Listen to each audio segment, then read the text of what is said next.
lasting world sensation, the brutal tale of Romeo and Juliet is an essential topic introduced in high school across many countries. Shakespeare's inventive writing has become a principal feature of the play, a key to its lifelong universal fame. His extensive use of figurative language has marked the birth of some of the most influential fictional characters we have today. However, regardless of how epic the star-crossed lover's tale is, and how fragile Shakespeare has made me with his words, I don't agree with his perspective of true love. Selamat siang semua, nama saya Azelia dari SMA Avicenna Cinere. And I'm very pleased to be given the chance to stand here today enunciating a piece of my thoughts in front of all of you. Those of you who have seen or perhaps read the ending of Romeo and Juliet, congratulations, for you have persevered through Shakespeare's gore and tears. Miscommunication-based double suicide. Realistically, this is unlike the image of true love Shakespeare intended to portray. This love, you see, is just impulsivity and selfishness. How, you may protest? Well, think it over. Why must the first thing Romeo thought about after hearing about Juliet's death is to end his own life? Why must Juliet end her own life at the first sight of Romeo's death? How did ending one's life become the first choice, the first resort to display true love?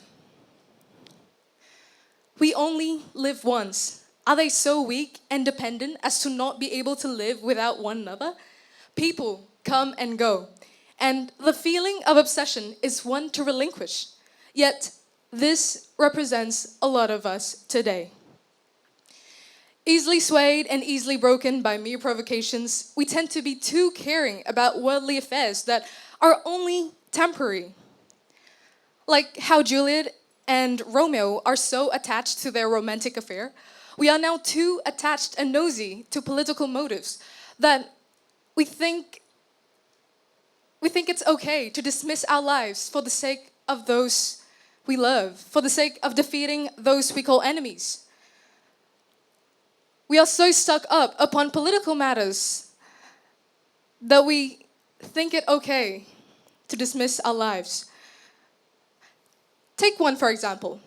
The family feud between Romeo's side of the family, which is the Montagues, and Juliet's side of the family, which is the Capulets. Does anyone know what fuels such a perennial generationally inherited hatred between them? No, no one knows. Because apart from Shakespeare's description of it as an ancient grudge in Act 1, he's never really mentioned the cause of the family feud. Anything could have caused it, minor or major. Perhaps it was a big deal considering how long it's aged, or perhaps not. No one knows. But one thing is for sure, its origin story wasn't significant enough as to be eternalized in a written document, stone, or even passed down orally. So, can you see my point? The family feud is driven merely by immature sentiments of pride and jealousy. And that is what Romeo and Juliet based their suicide upon. Subconsciously, our obsession with temporary matters allows us to normalize the idea of protect our loved ones to the extent of giving the ultimate sacrifice. Our lives are precious, and so too the lives of those we call enemies. So why do we have to sacrifice our lives for the sake of those we love if in the end what they need to survive is simply our presence? Let's take a short journey to peek at what happens in today's digital era. In February 2021, Microsoft released the result of their Digital Civilization Index, or DCI, which is an annual survey launched to promote digital courtesy, measuring the health of interaction between digital users and their exposure to 21 various online risks across 4 categories, namely behavioral, sexual, reputation, and personal. Indonesia witnesses a 13-point increase in hoax or scams and 5-point increase in hate speech. This is consistent with the 47% of respondents confessing to have been involved in bullying, and the 19% of respondents declaring themselves as bullying targets. Responding to this, the radio network Voice of Indonesia has voiced their frustration by arguing that, quote, negative content is the daily food of Indonesian netizens in cyberspace, unquote. This just goes to show how media also plays an integral part in shaping our perspective on what we regard as priority and the acceptable behavior that's expected to fulfill it. This, in combination with our reluctance to be internet resourceful, traps us in a vicious cycle of baseless aggression. Now you see how, with such a fact, the provocations, the character's gullibility, and perhaps foolish reluctance to search for the real truth we witness in Romeo and Juliet is apparently not so far away from home than we might have imagined. To get a better image of this, let me give you an example. Let's imagine if the family feud between the Montagues and the Capulets were to be happened online. If a social media platform was to be their battleground, if their weapons were to be only consist of keyboards, a screen, and Wi-Fi, and if the feud was solely directed to each other's egos, not physical bodies. This initially tribal dispute, lit from roars of dominance and pride, would soon turn into a breeding nest of hoax. And the consequence, you ask?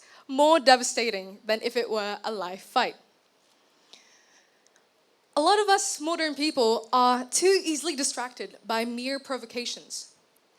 People can swiftly switch their alliances and loyalty across different public figures, so long as the news they read about them are provocative enough. And once they've submitted themselves to it, they do anything and everything to display their loyalty, even if it's at the cost of their own disadvantage. So we seldom realize how the ideals we set out or believe to protect and contain our interests are sometimes disadvantageous to ourselves and the people we love.